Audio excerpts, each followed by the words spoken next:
Good morning, everybody. How are you all feeling today? For those of you watching the video later, I specifically asked for the hangover keynote. Everybody here looks like young and fresh and beautiful and alert. But I like this speaking slot because folks tend to be just a little more compliant. If you tell them, like, hey, raise your hand, they're like, yes, make it stop.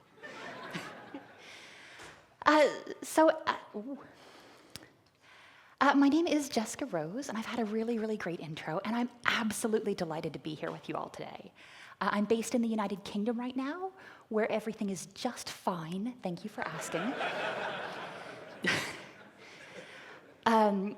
For folks who may be watching the video much, much later, it's in September, it's 2019, it was a weird year.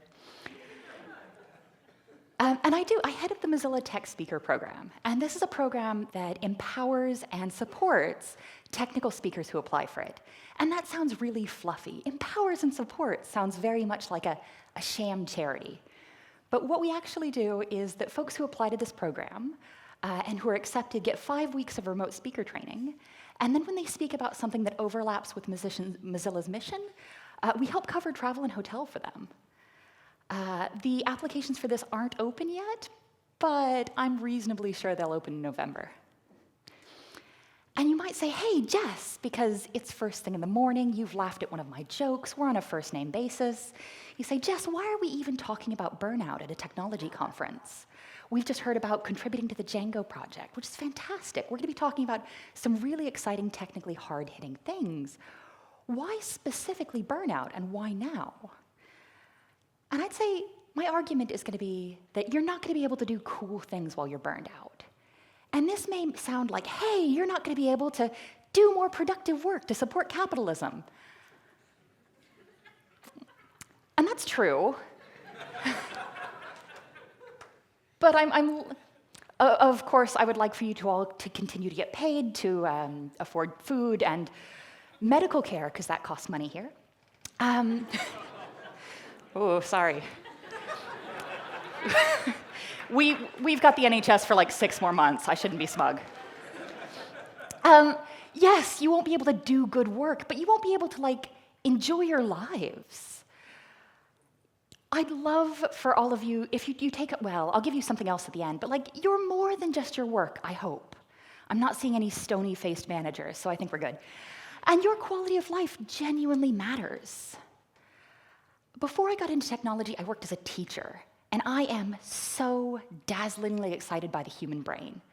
Not the mind necessarily, but just your brain as a construct. It is like a little, not that your brain is little tiny, like everyone's brains are smaller than you would hope.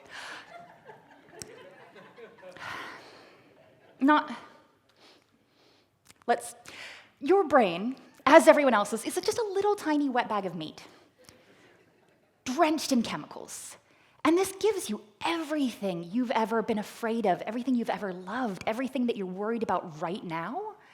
That's just your brain being extremely weird and cool.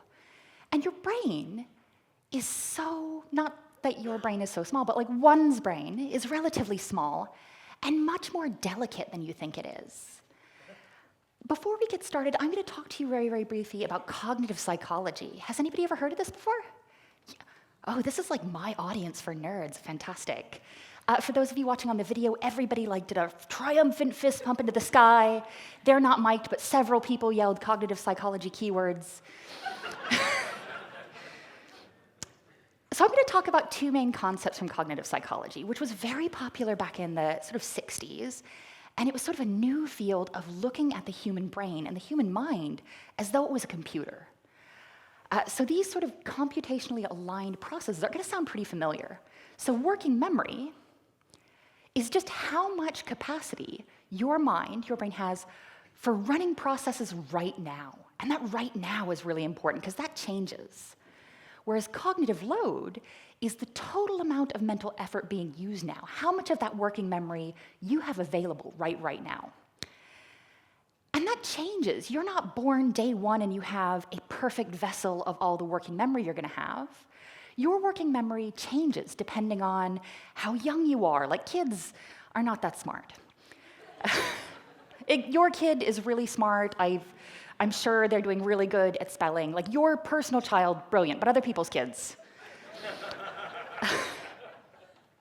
There's a lot of parents in the crowd. But the amount of working memory you have doesn't just change on how old you are. It's going to change day to day, hour to hour. Let's say you went to bed at 10, you got 9 hours of sleep, you had a really healthy breakfast when you went running. We've got 3 different sizes of beaker. You might be that giant beaker up there. I gave this talk in a hangover keynote once, and when I got to the 9 hours of sleep, somebody went, woo, at the back. Every other face turned around in anger.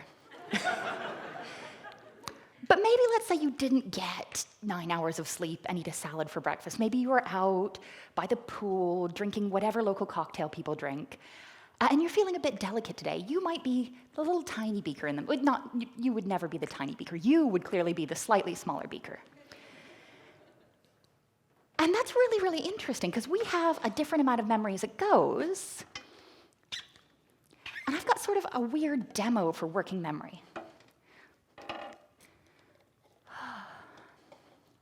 So let's say I am a small plastic cup today. This is all I've got to work with.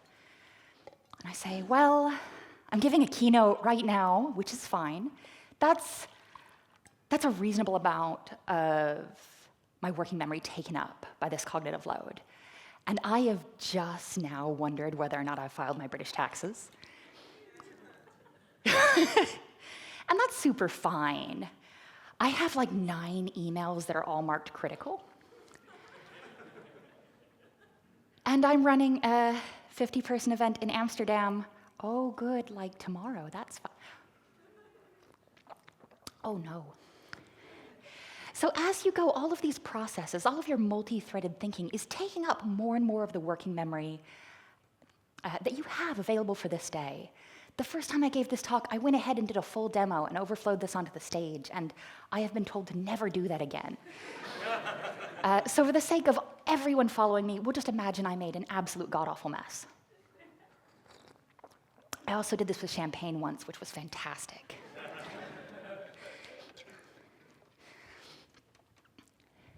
You say, okay, we've got the major keywords here. We've got working memory, how big your plastic cup is today. And then you've got cognitive load, how much of that you filled with coffee or champagne as you do. And we're going to be talking about the core of what we're looking at today, occupational burnout. Everybody ready to be real excited? Because this sucks. Occupational burnout isn't new. We've been doing this for as long as we've been grinding people to dust through their work.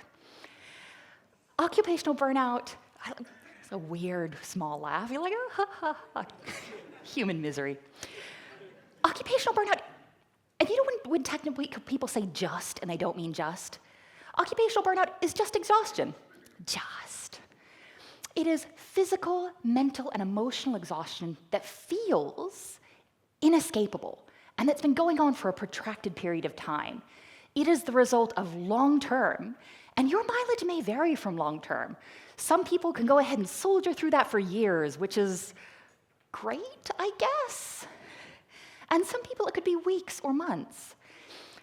And the most exciting thing, just the best thing about burnout is it can both cause, exacerbate, and mirror the symptoms of serious physical and mental illnesses.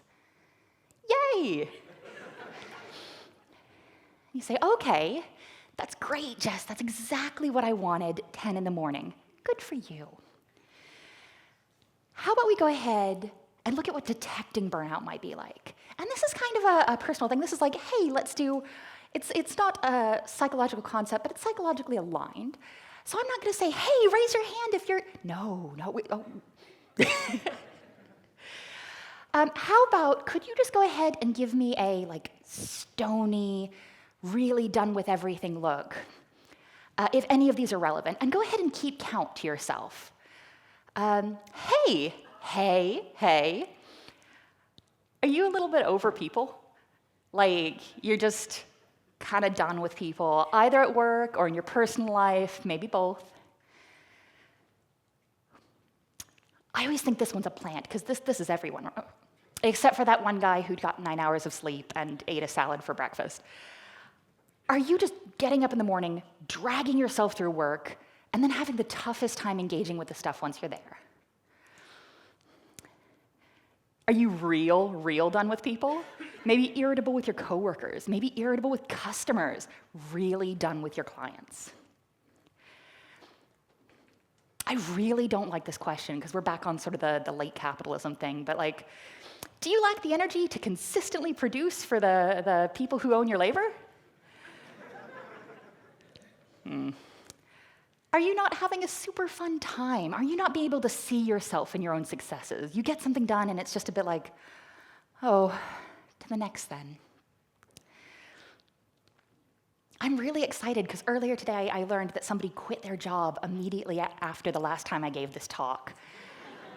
Please come see me after this if you do, but like, are you kind of disillusioned about your job? You're like, wow, we make blue widgets. That's great. Are you using food, drugs, or alcohol to sort of coast through to feel better or to feel less? Have your sleep habits or your appetites changed?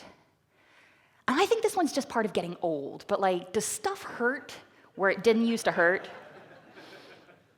I love this because there's always a 20-year-old who's like, what? What? Fantastic news, very, very exciting. These survey questions are actually from the Mayo Clinic Diagnostic Survey on burnout. And you might be saying, oh, I only got 4 of those. I am kind of tired of people, and blue widgets are okay, I guess. You're going to be so excited to learn that if you've answered yes to 1 or more,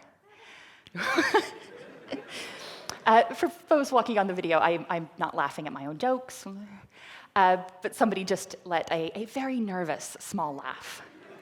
Probably a sign that everything's fine. You say, Jess, thank you so much for bringing this. 1 of these or more, and I may be suffering from occupational burnout. What a gift. You're welcome. Let's talk a little bit about recovery. And the first thing I'm going to go ahead and do is sort of a very, very bold warning. I didn't do this in red, but imagine it's red. I am not your doctor. I am not a doctor. I would probably tell you to walk off any kind of major ailment. I don't know what I'm doing. Please, if you feel that you're being impacted even by burnout or by a mental or physical ailment, please immediately talk to a real doctor. I would just fill your pockets with candy and tell you to have a nice day. The one thing I'd warn you is that recovering from burnout is going to take a really long time, longer than you think it is. I wound up very profoundly burned out maybe in 2016, which has just occurred to me that was a very long time ago, and that's fine. And I'm mostly okay these days. Recovering from burnout is going to take you longer than you think it will. I'm sorry. And from here, we've got 2 different routes, sort of 2 different recovery routes. If you're the type of person who can afford to take a really significant time off of work, you're set. Like, I don't know what rich people do, like spend some more time with your horses or your boats. But you're going to be, like, if you could afford to take a big chunk of time off of work, please take that time back and do whatever rich people do with their time. I genuinely don't know. Like, cars, loud cars. But for those of us who can't load our horse onto a boat for a year or more of downtime, I also don't know about horses or boats. If you can't stop doing the things that are breaking you, here are some things that might be helpful. Do less in ways that aren't going to destroy your life. And I think of this sort of as emotional energy triage. If you like projects, I can't stop you from making a Trello board. Go ahead and list out all the things you have to do and rank those by like what is going to destroy. You probably need to continue to pay your taxes. I'm like, for those based in the US, please continue to pay your health insurance. Probably continue to show up at your job. But like, look at the things where if they don't get done now or they don't get done in the next 6 months, leave those alone. You probably don't have to paint your house right now. You don't have to mow your lawn until your neighbors complain.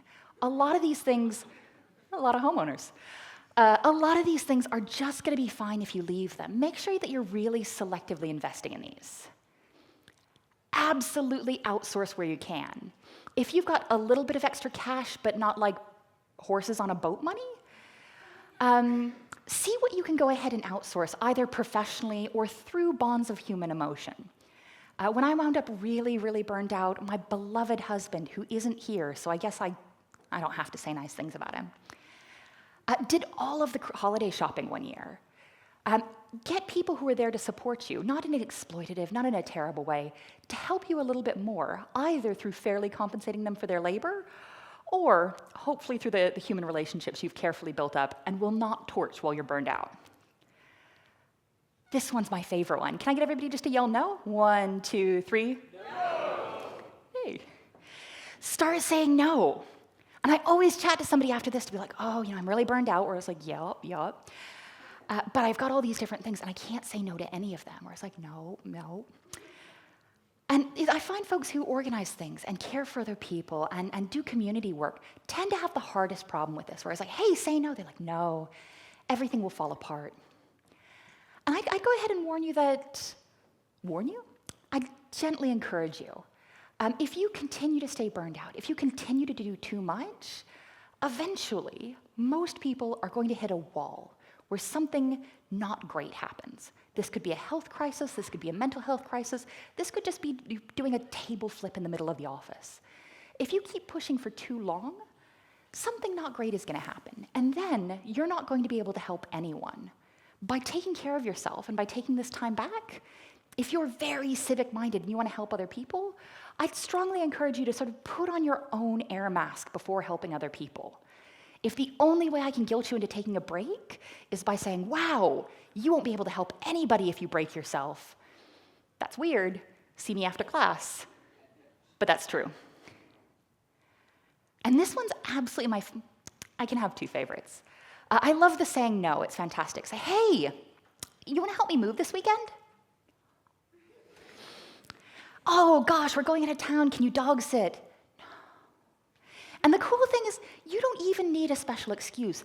If I can give you a one-size-catch-all, it's, that's not really gonna work for me.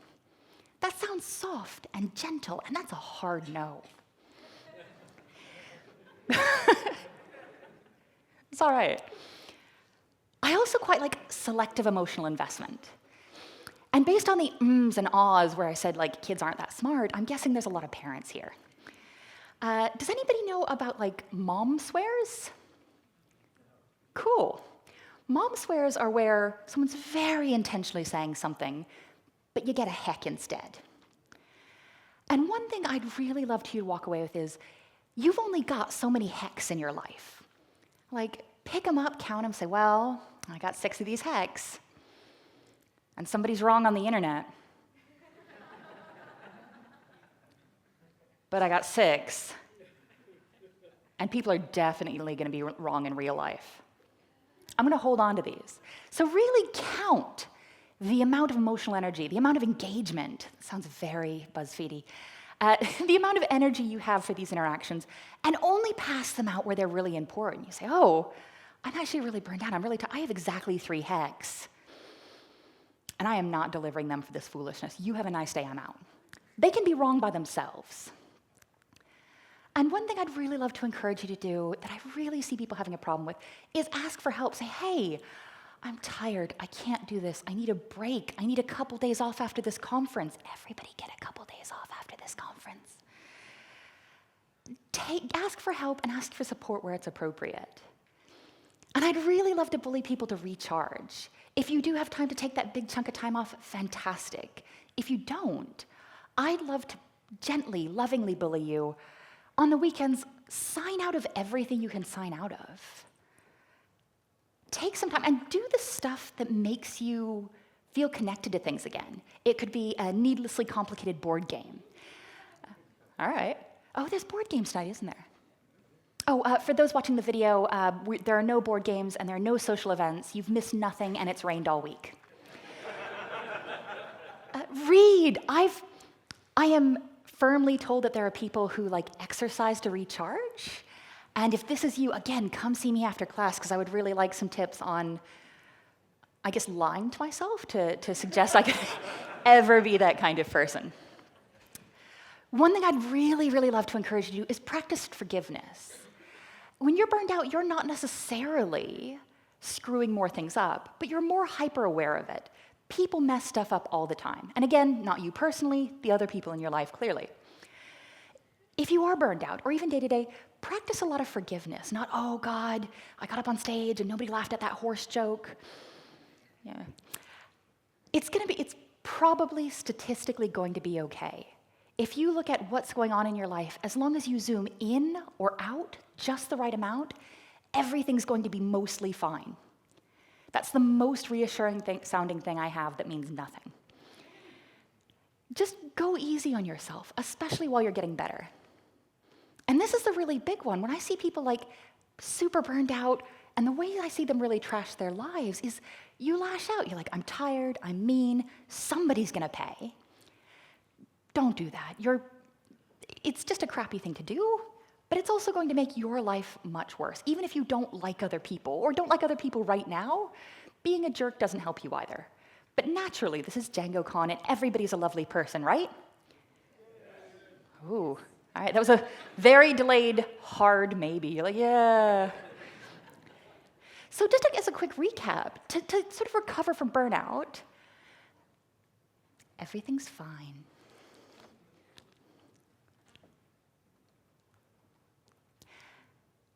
I'll just describe the slides as we go. To recover from burnout, big circle that says do less, you're gonna need to do quite a bit less. You're gonna need to dramatically reduce your stressors wherever possible, and you're gonna need to go ahead and invest that energy selectively. Hey, I've got 4 hacks and you don't get one today. Good day. You say, oh, but Jess, you know, you're talking to me about burnout and you're giving me a lot of like things I can do as an individual. Yeah. You say, well, Jess, if a lot of this is occupational burnout, if people are getting burned out in their jobs, isn't it my boss's or their boss's job to make sure that they're not destroying me and not destroying us? And yeah. Yes.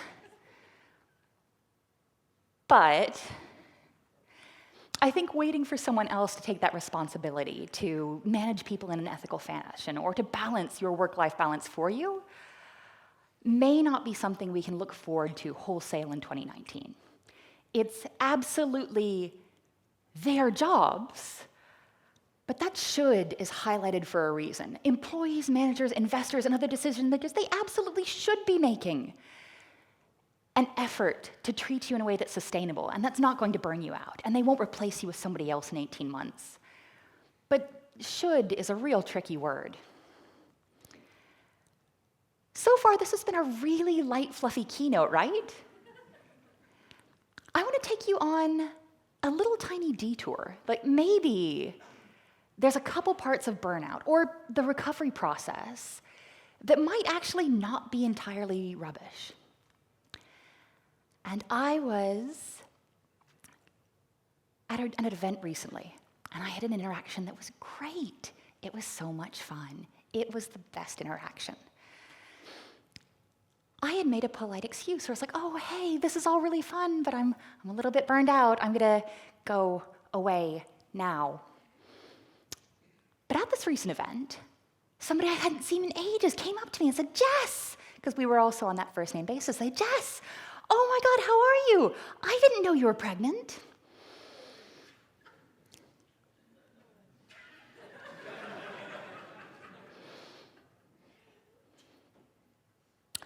So if I can give you a gift, well, first off, never do that, but that's you knew that. From being a teacher, there's like a hard 3-second stare that can lead anyone to question their life and their life choices. It's like, Jess, I didn't know you were pregnant.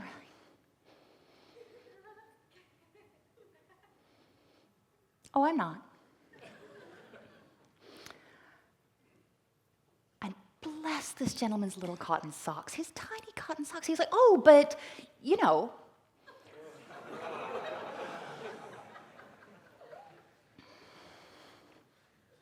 And you can double up that 3 seconds. Like, you can go 6 seconds, but you've got to commit. You've got to, like, not be able to blink for 6. You've got to be ready to go. And before burnout, I would have taken this as the worst day of the world. Like, A, I would have to do a murder. It's manslaughter, it's fine. But I also would have doubted myself. Oh, God. I mean, maybe I'm getting older. Maybe you think I'm getting ready to have kids. I'm like, maybe I put on some weight, or like, is it this dress? It is not this dress. This dress has pockets. This dress is great. I could very easily see pre-burnout me spending maybe a night, maybe weird 3 a.m. moments for the next 60 years. Ooh, 40 years popping awake at night to think about this. But post-burnout, it's great, where you're like, oh, you're a moron. Because I only packed 3 hex that day, and I used one of them to get out of the event, be like, oh, I'm tired and I hate this, good day. And it would have cost at least 6 to do a murder. There was nothing in my immediate vicinity. I had like a notebook and a phone. And it's not a Clue episode, you can't do a lot with those. But like post-burnout, I had this much energy, which was just enough to put this in a talk where eventually this guy is gonna see this. And he gets to think about it at 3 in the morning for the next, how old is he? I mean, hopefully not that many years. No, he's fine. I left him alive. So if nothing else, your brains are, not yours specific, everybody's brain is small and gentle and easy to break, but remarkably resilient. And things, as long as you zoom in or out just the right amount, are probably going to be mostly fine. Thank you so much.